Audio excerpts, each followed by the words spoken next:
Luna Clara e Apolo 11. Volta para a aventura e a família naquela noite alegre e triste. Seu erudito entrou na cabana aos prantos. Aconteceu uma tragédia. Outra? A cota de tristeza de Divina e Odisseia já estava esgotada naquele dia. Não encontrei nem minhas histórias e nem Pilhério. As duas choraram um choro de 50.000 lágrimas. 45.578 pelas histórias que o pai tinha perdido e outras 4.422 pelo papagaio. O que seria delas sem aquele chato? Que graça teria aquela vida, minha Nossa Senhora do preciso urgentemente de uma boa notícia? Foi nessa hora que a Ventura entrou com Luna Clara recém-nascida no colo e, imediatamente, as desgraças, as perdas, os lamentos, tudo virou alegria, de repente. Nasceu!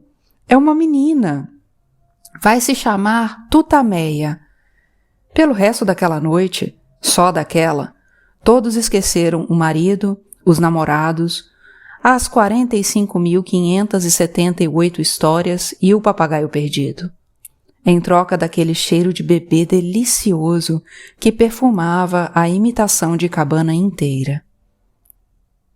O problema é que o dia seguinte chegou, mas veio desacompanhado de notícias. 2 dias, nada de Leuconíquio. 3 dias, nada de Doravante. 4 dias, nada de Pilhério. Outro dia, nada de imprevisto e por acaso. Mais um, nada de histórias de seu erudito. Mais outro, ninguém. Nada, coisa alguma, nenhuma novidade. Luna Clara completou 1 semana de nascida e só ela trazia alegria alegre de verdade. Era um turbilhão de saudade em volta e ela no meio. A ausência de presenças desejadas naquela casa era tão grande que o bebê até virou motivo de debate. Eu troco a fralda, eu visto ela, eu dou o banho, eu boto para dormir. Se ela dormir agora, quem vai divertir a gente? A disputa tomava proporções gigantescas quando Luna Clara chorava. É fome, é sede, é sono, é saudade. Essa era a palavra-tema da família. Me dá ela aqui. Dou nada. Até que um dia, muitos dias depois, ela sorriu. Luna Clara decididamente não puxou a tia Divina. Só aprendeu a rir quando já tinha mais de 1 mês de idade. Não era para menos. Nunca se viu tanto parente perder tanta coisa ao mesmo tempo, minha gente. Podia ser, já que nada é impossível, que um dia aquela porta se abrisse e por ela entrasse Doravante, ou Pilhério, ou as histórias do seu erudito, ou o imprevisto e por acaso, ou mesmo o Leuconíquio com alguma notícia. Podia ser, mas nunca era. Quando a tristeza de aventura transbordava, ela era obrigada a arranjar ocupação para a sua espera. Qualquer coisa servia. Ora era procurar pedrinhas para construir chocalhos para a filha, ora uma música nova, ora era uma ninhada de pintos, ora uma flor que tinha crescido meio torta. Tudo era motivo para ela tentar desviar seu pensamento. Vou pensar em outra coisa, vou pensar em outra coisa, vou pensar em outra coisa, vou pensar em outra coisa, vou pensar em outra coisa. Vou pensar. Mas não conseguia pensar em outra coisa a não ser em pensar em outra coisa. Qualquer coisa que não fosse aquele medo desgraçado de nunca mais ver Doravante na sua frente. Quem sabe ele não estava lá do outro lado do mundo e nem se lembrava mais da promessa? O olhar demorado de aventura sempre revelava quando a sua certeza sofria uma crise de identidade. Ela tinha perdido completamente a confiança no destino. Estava na cara que aquele inventor maluco não ia conseguir alcançar Equinócio e Doravante com aquela carroça velha. O que é que se podia esperar de alguém chamado Leuconíquio? Seu erudito o zombava. Muitas vezes, eles todos se perguntavam a si próprios, ou um para o outro: será melhor a gente ficar aqui e esperar ou sair procurando por aí? A indecisão passou a fazer parte da rotina. E agora? Vamos ou não vamos? Vamos. Não vamos. Quem assumiu a responsabilidade pela decisão familiar foi a Ventura. Ela concluiu que era realmente impossível sair procurando tantas coisas por aí ao mesmo tempo, principalmente com uma criança de colo. Então decidiu ficar morando em Desatino do Norte por esse motivo, além dos outros. O segundo motivo era que o encontro é encontro. Se marcou com Doravante ali, então pronto. Ia ficar esperando por ele o resto da vida. O terceiro, e o maior de todos, é que o mundo é muito grande. E se eles fossem para um lado e os perdidos fossem para o lado contrário? E se ficassem sempre rodando? E se eles nunca mais se encontrassem, ela e Doravante? Deus me livre, murmurou no ouvido de Luna Clara. Ela nem ouviu, estava ocupada mamando. Não foi difícil para a Aventura convencer o resto da família a ficar em Desatino do Norte. Divina e Odisseia acharam ótimo. Se ficassem ali, não estavam tão longe assim dos seus quase namorados. Quem sabe, por acaso, eles não fugiriam da patroa ainda e chegariam lá de imprevisto qualquer dia. Seu erudito desistiu completamente de andar pelo mundo. Sabe lá o que é perder as histórias da sua vida inteira? Ainda alimentava a esperança de que Pilhério estivesse namorando por aquelas bandas e desse as caras noite dessas. Deixava o rádio tocando, noite e dia, para matar a saudade do papagaio, mas não era a mesma coisa. Nenhuma música, nenhuma poesia, nenhuma informação causavam um prazer nem parecido. Um dia encontro Pilhério e minhas histórias. Vou contar todas para minha neta. Duvidam? Pelo sim, pelo não, resolveu ir comprando todos os livros que estavam à venda para colecionar histórias novas. Não era avô de deixar a neta sem histórias para dormir. Na falta de livros infantis, ia comprando melodramas, tragédias, histórias de terror. O que conseguisse estava bom. Você não pretende contar essa história de vampiro para a Luna Clara, eu espero, a Aventura reclamava. Nada de Luna Clara. Ela vai se chamar Tutameia e tenho dito e pronto. Chega de nome de livro. A filha é minha e se chama Luna Clara. A Aventura estava tão confusa com fraldas e chupetas que não podia perder tempo com discussões familiares.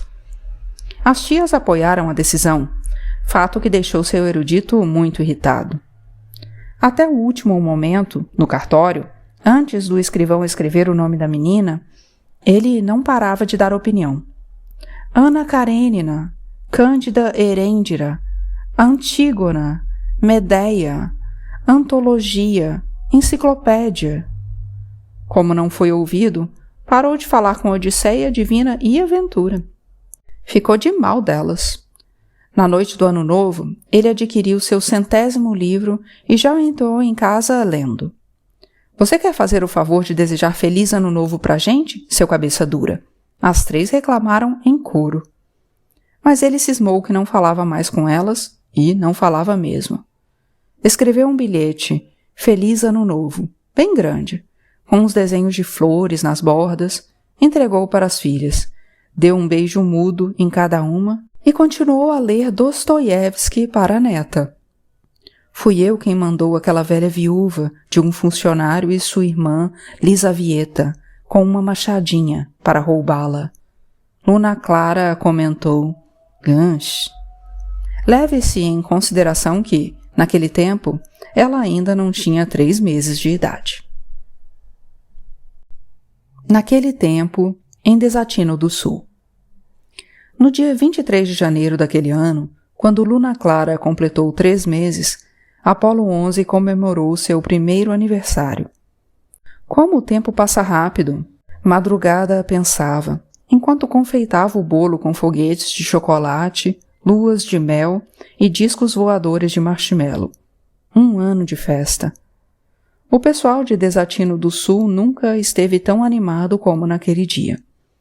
Mandaram convidar toda a população, inclusive o dono do pedaço de terra que não pertencia a Apolo 10 e Madrugada, e não faltou ninguém além deste. Noctâmbulo não foi, não comprou presente e ainda ameaçou. Se cantarem o parabéns muito alto, eu aviso às autoridades. Talvez por isso mesmo as autoridades e o resto do povo cantaram parabéns com tanta força que deu para se ouvir até em Desatino do Norte. A aventura completava 20 anos naquele dia. Que coincidência! Estão cantando parabéns para você, Aventura. É claro que não é para mim, Odisseia. Eu não disse que era para você. Eu disse que estão cantando parabéns para você. Só isso. Você, no caso, deve ser aquele menino que nasceu em Desatino do Sul no ano passado, Divina concluiu. E Luna Clara bateu palmas, precocemente, aos 3 meses de idade. Ou para aplaudir a conclusão de Tia Divina, ou para comemorar o aniversário de Apolo 11, quem sabe. Mas voltemos a Desatino do Sul. Ilha de Rhodes, Pirâmides, Muralha da China, Artemísia, Diana, Alexandria e Babilônia apagaram a vela com 7 sopros ao mesmo tempo. Mas nem assim o aniversariante ficou frustrado. Se Pilhério estivesse ali por perto, explicaria que frustração é, por definição, o estado daquele que, por ausência de um objeto ou por um obstáculo externo ou interno, é privado da satisfação de um desejo ou de uma necessidade. E daí se entenderia a reação de Apolo 11. Se ele não sentia desejos nem necessidades, não podia sentir frustração, é evidente. Apolo 10 teve que reacender a vela do bolo mais 7 vezes, porque cada uma das meninas fazia questão de soprar sozinha ou caía no choro. Depois ainda reacendeu muitas vezes mais, não sei quantas, uma para cada criança que estava na festa. Apolo 11 não queria nem saber. A noite já tinha caído, a lua já tinha saído, consequentemente, ele estava na janela. O menino foi crescendo no meio da festa, enquanto ia aprendendo, aqui e ali, o que era a fotossíntese, contas de multiplicar, uma nova conjugação de verbo, a revolução dos cravos, a análise sintática, os animais, os vegetais, os minerais, álgebra, geometria, uma música, um poema. Talvez porque aquela festa toda fosse só para ele, não gostava de festa, engraçado. Não gostava muito de nada, na verdade. Queria gostar, ou querer gostar, ou querer querer, mas não conseguia. Ficava só na vontade. A única coisa que Apolo 11 conseguia querer era querer alguma coisa, mais nada. Por isso vivia no mundo da lua, porque achava tudo muito chato.